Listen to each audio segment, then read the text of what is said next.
आज क्लास आरंभ अच्छा करने अनुरोध करें। अच्छा, ओम शांति। शांति। ओम शांति। सबु भौणी मैंने आसी जाइछन्ते तो। अच्छा, जो मैंने न आसी चन्ते पछरे से मैंने बुझिबे आ कोन। अच्छा आसी जीवे आज समस्त हाँ हेजी हाँ समस्त। आज का विषय वस्तु है। आज का विषय वस्तु इच्छा दीदी क्या है? इच्छा मात्रम इच्छा मात्रम अविद्या। गृहस्थ में इच्छा मात्रम अविद्या। देखो बहन लोग, बाबा ने बार बार हम लोग को मुरली में जो महावाक्य बोले हैं, लास्ट पेपर को कोई भी इम्तिहान में लास्ट पेपर नहीं बोला जाता है, लेकिन यहाँ जो लास्ट पेपर है बाबा ने पहला दिन से 1937 से बोल दिया है कि यहाँ का लास्ट पेपर है इच्छा मात्रम अविद्या स्थिति। तो थोड़ा भी हम लोग का इच्छा रह जाएगा मन में तो क्या होगा ना, हम परीक्षा पेपर में फेल हो जाएंगे और सतयुग को जाने का टिकट कैंसिल। तो बाबा भी बार बार कहते हैं बच्चे इच्छाओं के ऊपर जीतने के लिए इच्छा के पीछे, इच्छा को क्या करना है ना, पीछे कर देना है। तो क्या करना है, इच्छा का पीछे हमको जीतने के लिए इच्छाओं को पीछे कर दो। जैसे छाया, जब छाया हमारा छाया आगे रहता है, हम उनको पकड़ने के लिए कोशिश करेंगे तो क्या करेगा, वो छाया आगे आगे जाएगा। लेकिन छाया को जब हम पीछे कर देंगे, उसे हमारे पीछे पीछे छाया आ जाएगा। इसलिए ऐसे बाबा ने बोला है इच्छा भी ऐसे चीज है, इच्छा को हम जितना पाने के लिए मन में रखेंगे, इच्छा हमको क्या करेगा, हमारे आगे रह जाएगा और हम पीछे उनका पीछे दौड़ते दौड़ते रहेंगे और इच्छा हमारा पूर्ण नहीं होगा। लेकिन इच्छा को जब हम पीछे कर देंगे तब जाकर इच्छा हमारे पीछे पीछे दौड़ेगा। देखो हमारा एक अनुभव है प्रैक्टिकल। मैं जब कॉलेज में पढ़ती थी, मेरे घर में मामा चाची काकी बहुत थे। हम लोग जॉइंट फैमिली है पहले से, मैं बोल दिया हूँ।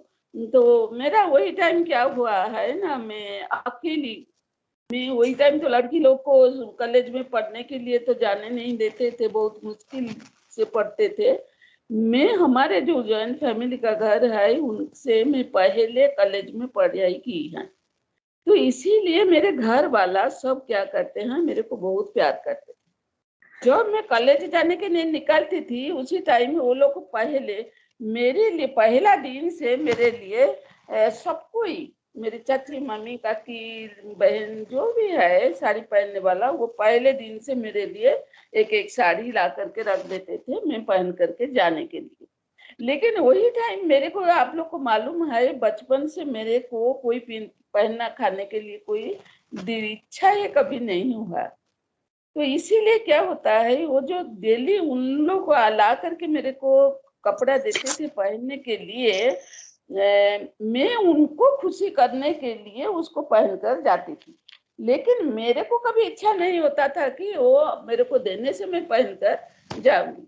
देखो वही टाइम मैं कभी इच्छा नहीं करता था करके मेरे पीछे पीछे इच्छा घूमता था। ऐसे कि एक दिन में 2-4 ठो साड़ी भी मेरे पीछे पीछे आता था। वो आज मेरे को पहन दो, वो कभी सुबह पहनेंगे तो कभी शाम को पहनेंगे, कभी ऐसे ऐसे करके मैं पहनती थी। कभी हमारा मन भी बहुत खुशी थी। लेकिन जब हमारी शादी हुई, आप लोग को मालूम है मेरा जो भाई है, जो हस्बैंड है लौकी, कि वो क्या करते हैं, वो तो बहुत सिंपल था। वो तो कभी साड़ी का तो पहनने का ऊपर में उसको कभी नजर भी नहीं था। वो खाली खाने के लिए पसंद करते थे, लेकिन पहनने के लिए उनका उतना इम्पोर्टेंस नहीं था।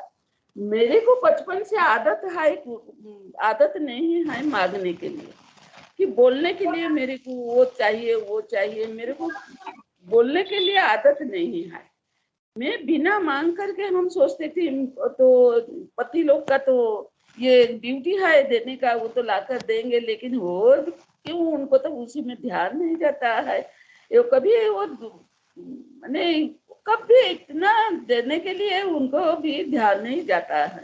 इसीलिए मैं उनके साथ एडजस्ट करती। मेरा इच्छा पहले सूक्ष्म इच्छा उनसे था कि वो थोड़ा देने से मैं पढ़ूंगी, लेकिन उनका कभी देने के लिए इच्छा नहीं होता है कि मैं कभी मांगने के लिए इच्छा नहीं होता है। इसीलिए मेरा मन पहले पहले दुख होता था, लेकिन बाद में जब उनका नेचर को मेरे को मालूम पड़ गया, मेरे में धीरे धीरे उनके साथ एडजस्ट करना शुरू कर दिया।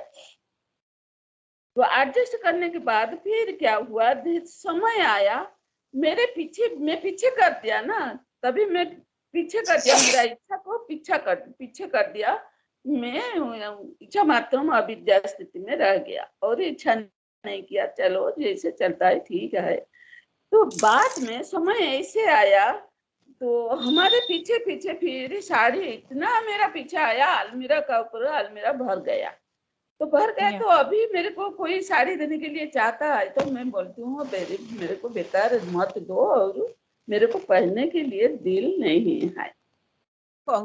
देखो वही है इच्छा मात्रम अविद्या स्थिति। इच्छा आप जब रखेंगे आपका इच्छा कभी पूर्ण नहीं होगा।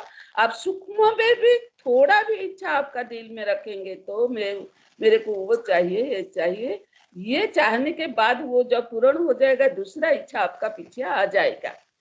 इसीलिए आपका मन ध्यान रखो, सूक्ष्म में भी कभी भी आपका मन में कोई भी इच्छा रहे तो आप जरूर दुखी होंगे।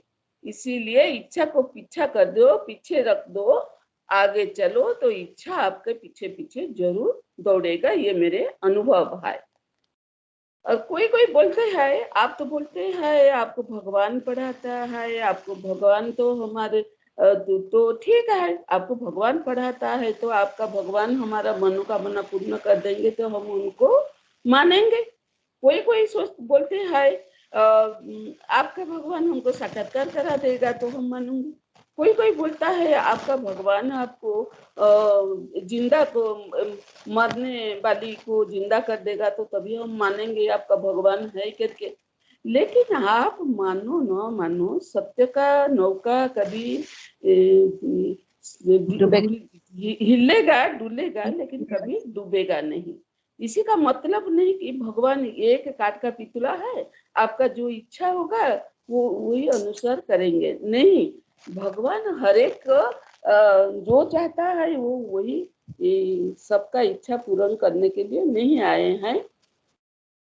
तो हमारा इच्छा अनुसार भगवान कोई काम नहीं करता है। मरे हुए को भगवान जिंदा कर देगा तो सबका तो ये बच्चा, सब तो उनका बच्चा है ना, सबको जिंदा कर देगा तो दुनिया से तो मृत्यु तो बंद हो जाएगा।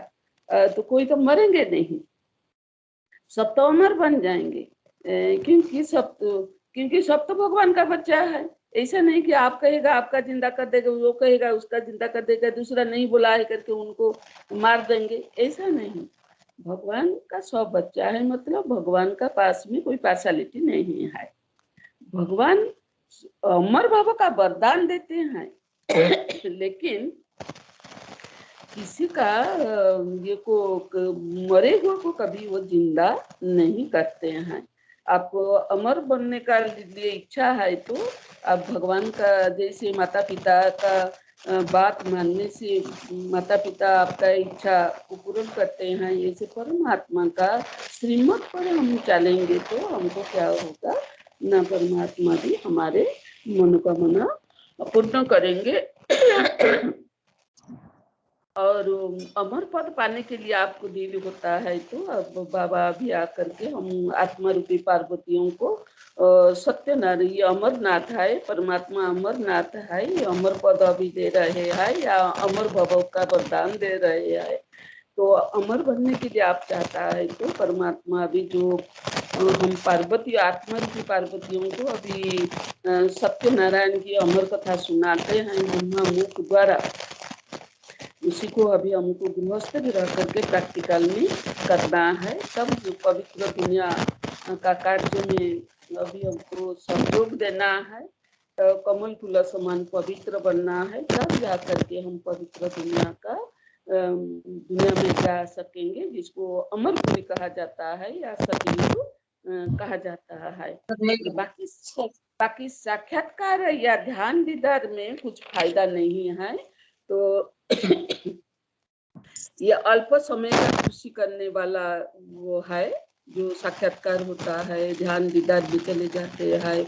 तो बाबा ने बोलता है इसी से कुछ फायदा नहीं है, ये अल्पकाल का खुशी का अनुभव होता है। इसीलिए आप लोग अल्प समय के खुशी के पीछे दौड़ना मत, ये मरीच का समान है। आप लोग सुने हैं महाभारत में दुर्योधन स्थल जगह पर चलता था, वो सोचता था कि वो पानी है करके ऐसे चला तो गिर पड़ा, तभी द्रौपदी ने हंस उठा और बोला अंधे का औलाद अंधे है। इसी से क्या हुआ ना, जो दुर्योधनों को गुस्सा आ गया और द्रौपदी का वस्त्र हरण करने के लिए पुरुषसभा के नीचे उनको ले गया, जिसी के कारण महाभारत लड़ाई शुरू हुआ था।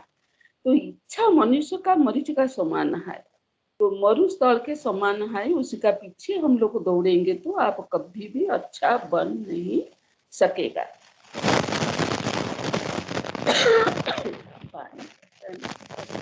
माता पिता देखो, माता पिता बच्चे बड़ा होने के बाद बच्चों से कुछ रिटर्न चाहते हैं, लेकिन बच्चों से रिटर्न कुछ नहीं मिलने से दुखी हो जाते हैं, उनका मुंह से बदुआ भी निकलता है। बच्चे जितना धन कमाने से भी खुशी नहीं होते हैं। माता पिता का बदुआ लाने से होने से क्या होता है, बच्चे जितना आजकल कितना कमाते हैं, इसीलिए कोई भी घर में खुशी नहीं है, शांति नहीं है। देखो कहावत भी है, एक पिता अपने 4 बच्चों को भरण पोषण ठीक से कर सकता है, लेकिन 4 बच्चा एक माता पिता का भरण पोषण ठीक से कर नहीं पाते हैं। क्यों? क्योंकि जब बच्चे छोटे थे, बच्चों का कुछ इच्छा नहीं रहता था माता पिता से। माता पिता का पूर्व जन्म का हिसाब किताब चुप्त करने के लिए बच्चों का ये प्यार से, तो बच्चों को प्यार से अज्ञान में भी संभालते थे। और इसीलिए ये मोह का अज्ञान में, वो मोह का वो सोचते हैं मेरे घर में बच्चा आया, लेकिन हमारे घर में बच्चा नहीं आया है। हमारा पूर्व जन्म का कुछ हिसाब किताब चुप्त करने के लिए बच्चा हमारे घर में मधुर संबंध में जन्म लिया है। इसीलिए हम बहुत प्यार से उसका भरण पोषण करते हैं, और हर एक इसी का हर एक इच्छा को हम लोग पूर्ण करते हैं। इसीलिए उनको कष्ट नहीं होता है। किसी को माता पिता को बच्चे का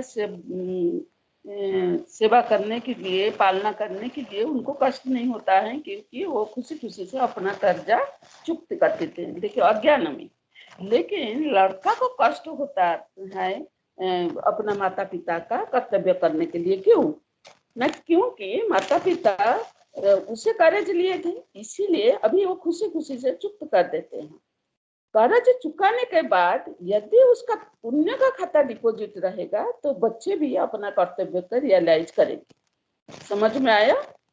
कर्ज जो चुकते किया, बच्चों को तो बड़ा कर दिया, पढ़ाई तो कर दिया, वो तो बड़ा आदमी बन गया, पैसा तो रोजगार किया है, लेकिन ये तो आपका तो कर्ज तो चुक्त हो गया, लेकिन उनके साथ आपका पुण्य का खाता डिपॉजिट रहेगा, तो तब जा करके बच्चे उनका जो कर्तव्य है वो प्रैक्टिकल में रियलाइज करेंगे और रिटर्न में करने के लिए भी इच्छा करेंगे। अभी देखेंगे कौन सा पुण्य का खाता जमा करना है जो निस्वार्थ भाव से परमात्मा का संतान समझ करके बच्चों का परवरिश किया है, उनका पुण्य का खाता रिटर्न में जमा हो जाता है।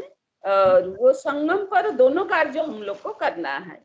एक हम लोग को हिसाब किताब चुक्त करना है, दूसरी तरफ हम लोग को क्या करना है, पुण्य का खाता भी जमा करना है बच्चों के लिए। कैसे? हम तब जाकर के बच्चों का हिसाब किताब चुक्त होगा और हमारा बच्चों के पास हिसाब पुण्य का खाता भी डिपॉजिट होगा, जिससे हमारे बच्चे हमको फ्यूचर में देख सकेंगे।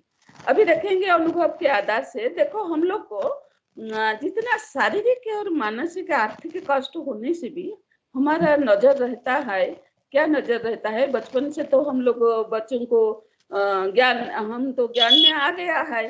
तो बच्चे भी छोटे छोटे थे, तभी हमारा बुद्धि में आ गया है क्या वो भगवान का बच्चा है, हमको उनके प्रति कर्तव्य अच्छा से अच्छा करना है, और शिक्षा दीक्षा भी ऐसे देना है। और उसके साथ साथ हम लोग को क्या करना है ना, चरित्र निर्माण भी करना है। ये जो पॉजिटिव थॉट्स हमारे अंदर में आ गया, हम उसी को खुशी खुशी से निभाया, लेकिन बच्चों से कुछ इच्छा हम लोग का नहीं रहा। तो अपना जीवन रूपी नौका को हम लोग को क्या करता है, अभी तक आप लोग देखता है हम लोग किनारे तक पहुंचाने के लिए कोशिश भी करते हैं। कभी बच्चों से कुछ मदद मांगते भी नहीं हैं हम लोग, अर्थात इच्छा भी नहीं रखता है, जिस कारण से बच्चे क्या होता है ना, बड़ा होने के बाद बाहर में रहते हुए भी अपना कर्तव्य को महसूस कर सकता है। तो जरूरत पड़ने से खुद शारीरिक, मानसिक, आर्थिक सहयोग देने के लिए वो लोग तैयार भी हो जाते हैं। हम लोग को कभी उन लोग को कुछ मांगता भी नहीं, कभी भी हम लोग को कुछ मांगता नहीं है। तो परिस्थिति को देखते हुए वो लोग समझ जाते हैं उस जगह पर उनका कर्तव्य क्या है। वही है इच्छा मात्रम अविद्या स्थिति। समझ में आया आप लोग को? समझ में आया? तो देखो, कभी कभी हम लोग को भगवान के पास कुछ इच्छा रख करके व्रत उपवास करते हैं। जब हमारा मनोकामना पूर्ण हो जाते हैं, हम खुश हो जाते हैं, लेकिन जब इच्छा हमारा पूर्ण नहीं होता है तो भगवान को हम क्या करते हैं ना, गाली देना शुरू कर देते हैं। लेकिन भगवान किसी का दुख सुख का भागीदार नहीं होते हैं। अब गाली देने से भी जितना वो स्टेबल रहते हैं, खुशी रहने से भी उतना वो स्टेबल रहते हैं। लेकिन जो कहा जाता है इच्छा अच्छा बनने नहीं देता है, हमारा परमात्मा से इच्छा रखना माना ये भिखारीपन का निशानी है। भगवान तो हमारा पिता है, ये तो हर पल हमारा मनोकामना पूर्ण करने के लिए, हमें खुश देने के लिए, चिंता मुक्त होने के लिए बैठा है। सदा हमारे पास बैठा है, उनको खुशी देने के लिए, चिंता मुक्त करने के लिए, शांति में रखने के लिए। तो हमारे पास उतना गुण ज्ञान शक्तियां नहीं होने के कारण हम उनका देन को अनुभव कर नहीं पाते हैं।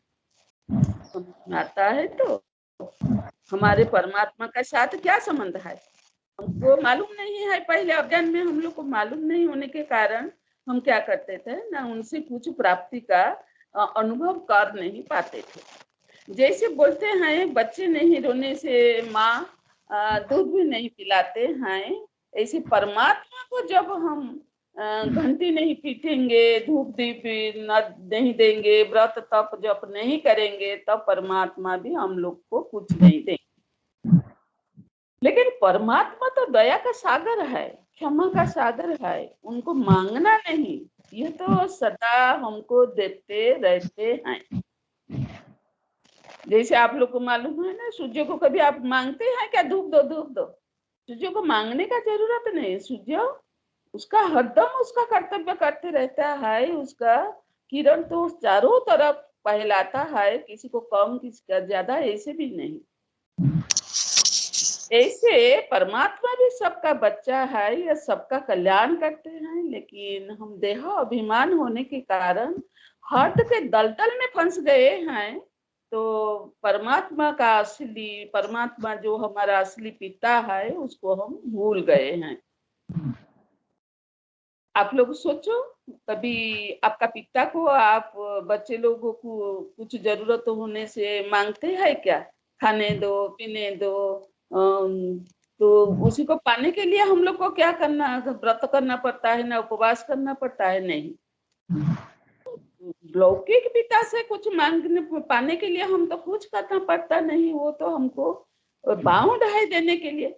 तो परमात्मा से पाने के लिए क्यों इतना हम लोग को कष्ट, व्रत उपवास करना होता है? ये सब परमात्मा हम लोग तो नहीं पहचानने के कारण हम इतना कष्ट उठाते हैं। जैसे माता पिता से कुछ मांगने का अनुचित हम लोग समझते हैं, अधिकार से हम लोग लेते हैं, लेकिन उनका आज्ञा को या शिक्षाओं को पालन करना चाहिए। माता पिता से तो ऐसे भी नहीं दे पाएंगे। माता पिता को हमको खुशी करना पड़ता है, उनका आज्ञा को, उसको शिक्षा को हम लोग को पालन करना पड़ता है। ऐसे परमात्मा भी हमारा पिता है, उनसे हम लोग को कुछ पाने के लिए मांगो मत, उनका श्रीमत को पालन करो, अधिकार से जो चाहो बोलो, वो अधिकार से परमात्मा से जो चाहो ले लो। इसी को कहा जाता है इच्छा मात्रम अविद्या स्थिति। तो देखिए आप, हम लोग खुद को भूल जाने के कारण मन में हम देह का संबंध से बाहर जगत से कुछ पाने के लिए हम लोग का इच्छा रहता है। जब हमारा स्मृति रहेगा हम परमात्मा का संतान आत्मा है, हमारा ओरिजिनल स्वरूप देना है, मैं दाता का बच्चा हूँ, दाता है। कभी सोचो हम ब्रह्मा मुख वंशावली ब्राह्मण है, विश्व परिवर्तक है, विश्व निर्माण कार्य का फाउंडेशन अभी परमात्मा हमारे द्वारा डाल रहा है। हमारा एक एक पवित्र तन मन धन से नूतन दुनिया का कलम लग रहा है। तो हमको क्या किसी से लेना है? हमारा अभी का पुरुषार्थ का प्रारब्ध, अभी तक हमारा बिरादरी भी खाते पीते पलते हैं। देखो संगम युग का हमारा अभी जो पुरुषार्थ है उसी का प्रारब्ध अभी कलियुग का अंतिम समय में भी हमारा बिरादरी खाते पीते फलते पलते रहते हैं। हम क्या किसी से लूंगा? हम तो विश्व का उद्धार मूर्त आधार मूर्त है। और कभी कभी सोचो हम सतयुग का विष्णु वंशधर वैष्णव है, हम देवता है, भक्तों मेरे जड़ चित्र से आगे अभी तक अपना मनोकामना पूर्ण करते हैं। जो सब भक्तों का या सबका मनोकामना पूर्ण करता है, उनको किसी से क्या इच्छा क्या आशा होगा? ऐसे सोचो पॉजिटिव में, तो क्या होगा, अपना स्मृति को अच्छा इमेज से भरपूर रखो, तो आप सदा इच्छा मात्र अविद्या स्थिति में रह सकेंगे, खुश भी रह सकेंगे, संतोष भी रह सकेंगे, दूसरे को भी संतोष कर सकेंगे। तो जो कुछ भगवान ने आपको दिए हैं, आप सदा प्रभु का दिया हुआ दान समझकर प्रभु को अर्पण कर दो। निश्चिंत रहो, कराने वाले करा रहा है, मैं निमित्त मात्र। निमित्त समझने से क्या होता है ना, निर्माण चित्त तथा नम्रता गुण हमारे अंदर में आ जाता है। तो किसी कार्य में अधैर्य नहीं होना, निश्चय के साथ दृढ़ता के चाबी लेकर के गुण ज्ञान शक्तियों के भंडार से हम लोग को क्या करना है ना, भरपूर होकर के दुनिया को देना है। किसी से कुछ हम लोग को पाने का इच्छा नहीं रखना चाहिए। देखो अनुभव का आधार से मैं बोलती हूँ, आप लोग देखते हैं जिसका घर में जॉइंट फैमिली होते हैं ना, जॉइंट परिवार में एकता भाव है। एक मुरब्बी को अर्थात घर का जो सबसे बड़ा है उनको मानते हैं, सबको ही जॉइंट फैमिली में मिलजुल कर रहते हैं, एक दूसरे के संस्कार के साथ मिलाकर चलते हैं। उनका मन में कोई किसी से कुछ पाने के लिए इच्छा नहीं रहता है। सबका अपना अपना विशेषता अनुसार आप लोग देखेंगे जॉइंट फैमिली में रेस्पॉन्सिबल लेकर निस्वार्थ भाव प्रेम से कार्य करते हैं। किसी का मन में कभी किसी के प्रति ईर्ष्या नहीं आता है, राग नहीं आता है, द्वेष नहीं आता है, कातर अंतर नहीं आता है, वाद विवाद भी नहीं आता है। कोई ऐसे नहीं सोचते है कि मेरे तो 2 बच्चा है, उनका 4 बच्चा है, मैं क्यों इतना काम करूंगी या इतना पैसा दूंगी, ऐसा मेरा तेरा भावना वहाँ नहीं रहता। अपना कर्तव्य समझ करके क्या करते हैं, मिलजुल करके अपना काम सब करते हैं। किसी का मूल आधार क्या है? उसका मूल आधार है इच्छा मात्रम अविद्या स्थिति। उनके पास रहन सहन का, खान पान का, पहनने का आदि का इच्छा नहीं रहने के कारण निस्वार्थ भाव से ये अपना परिवार समझ करके जितना कष्ट होने से भी किसी का मन में दुख नहीं देते हैं, अपना काम अपने कर लेते हैं। इसीलिए सदा संतोष खुश में रहना है, परस्पर एडजस्ट कर रहना है, सब कुछ बात को अपने अंदर समा कर चलना है। सहन शक्ति के कारण सब कुछ संभालो, गंभीरता का गुण को धारण करो, उदारता अर्थात बड़े दिल वाल, शांत दिल वाल होकर के आप भी रहो। और जॉइंट फैमिली में भी रहते हैं, वही भी हम लोग का अनुभव भी है, इसलिए हम लोग को भी वो सब सीखना चाहिए। अंदर एक बाहर एक होने से परिवार क्या होगा ना, टूट फूट जाएगा।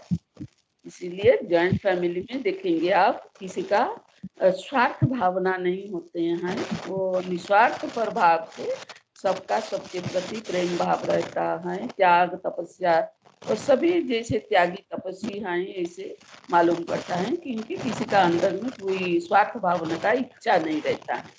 लेकिन अभी हम लोग देखेंगे जब लड़का जब शादी कर लेते हैं, लड़के के शादी के बाद लड़का क्या होता है, माता पिता से अलग हो जाते हैं।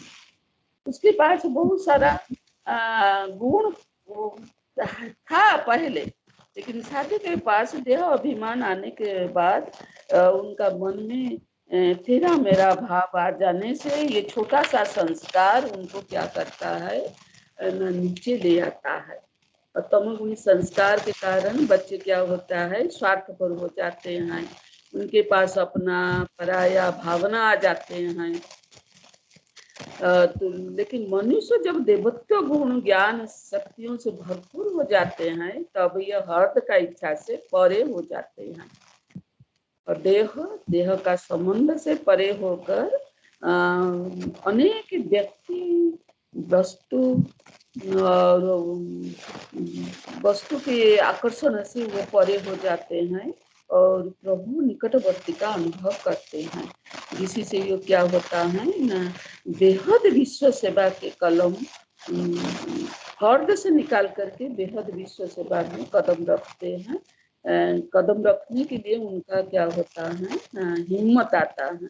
जब व्यक्ति वस्तु बाह्य जगत का आकर्षण में वो आ जाता है तब हर्द का इच्छा उसको घेराव डाल देते हैं, जिससे ये क्या होता है ना, अपने को मुक्त कर नहीं पाते हैं और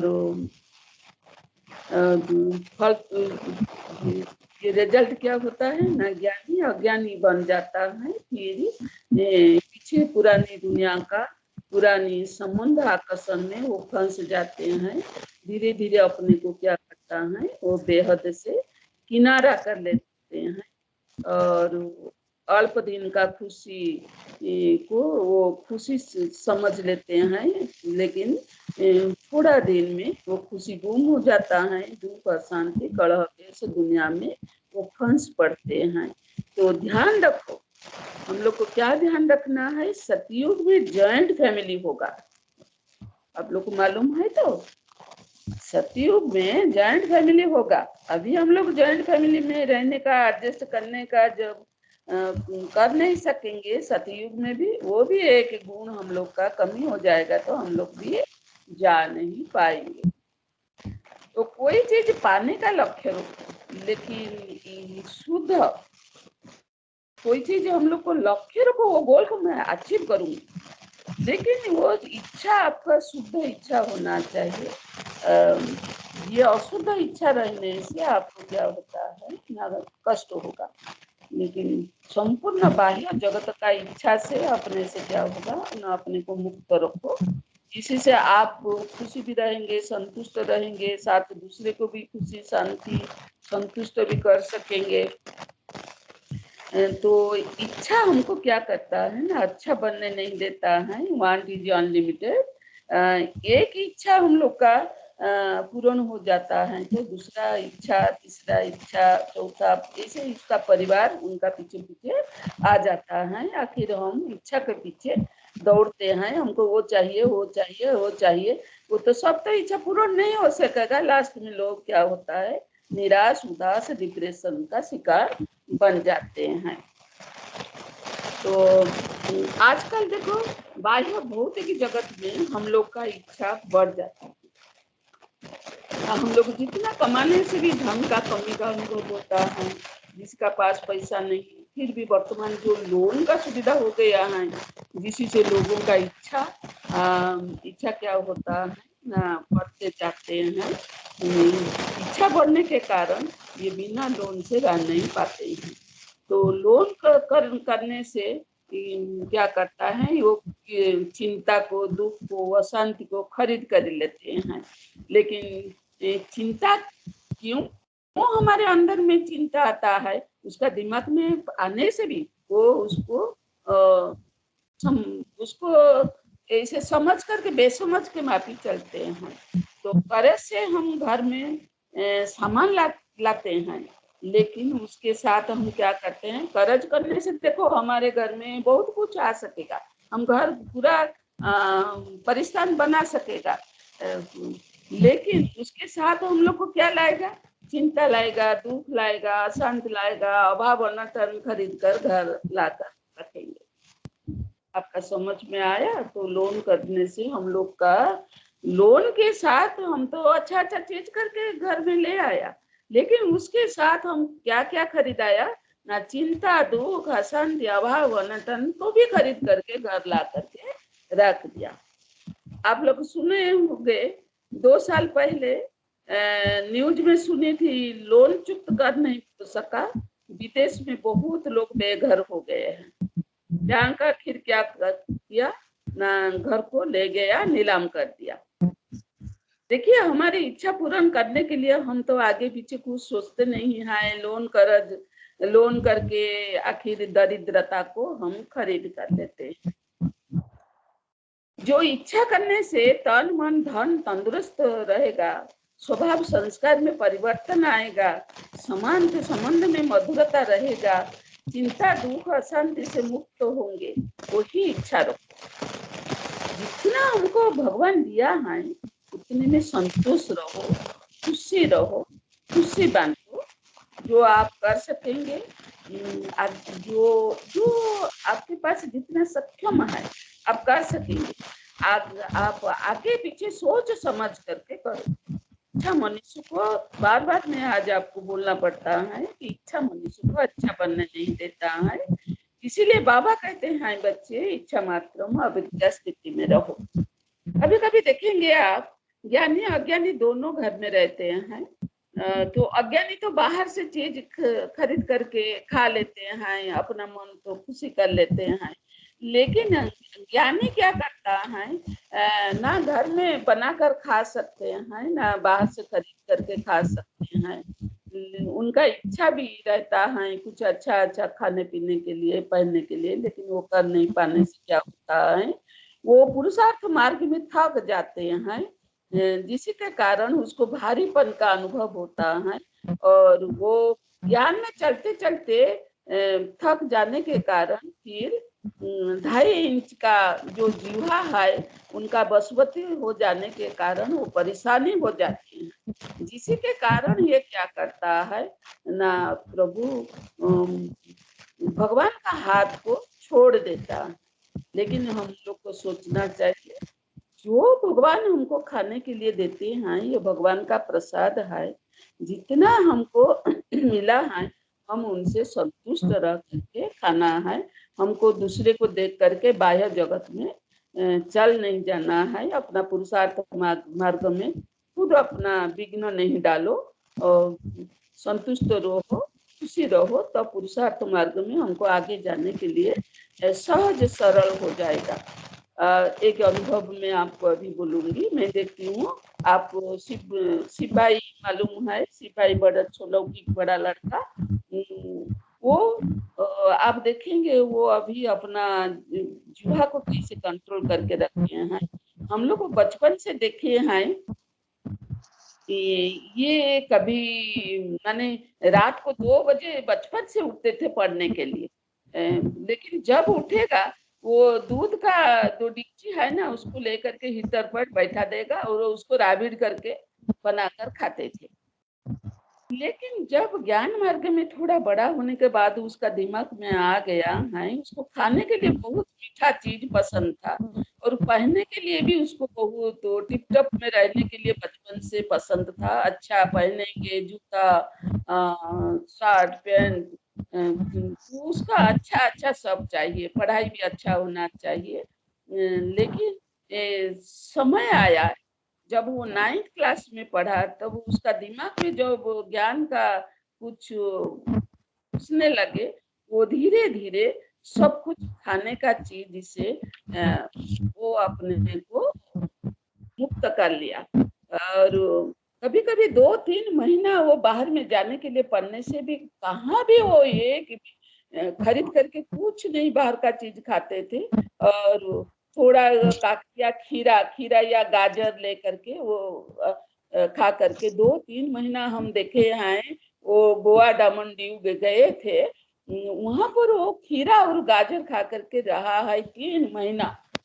तो लेकिन वो बाहर का चीज कभी नहीं खाते हैं। उसका अपने ऊपर भी इतना स्वयं नियम में वो रहते थे। हम लोग भी ताज्जुब हो जाता है, ये लड़का इतना खाने पीना, इतना पहनने वाला, इतना फैशन वाला है, लेकिन वो कैसे इतना अपने ऊपर विजय प्राप्त कर लिया है। तो अभी देखेंगे, लेकिन वो समय आया उनका खाने में, पहनने में, रहने में कोई इच्छा भी नहीं है। बिना त्याग, इसी से हमको क्या मालूम पड़ गया, बिना त्याग से आप अपने साधना मार्ग में आगे जा नहीं पाएंगे। इस आकर्षण चाकचक्य दुनिया से रहकर इच्छा मात्र अविद्या स्थिति में रहना है, स्वयं नियम में रहना है, देखते हुए नहीं देखना है, सुनते हुए नहीं सुनना है, वही है इच्छा मात्र अविद्या स्थिति। अच्छा, ओम शांति।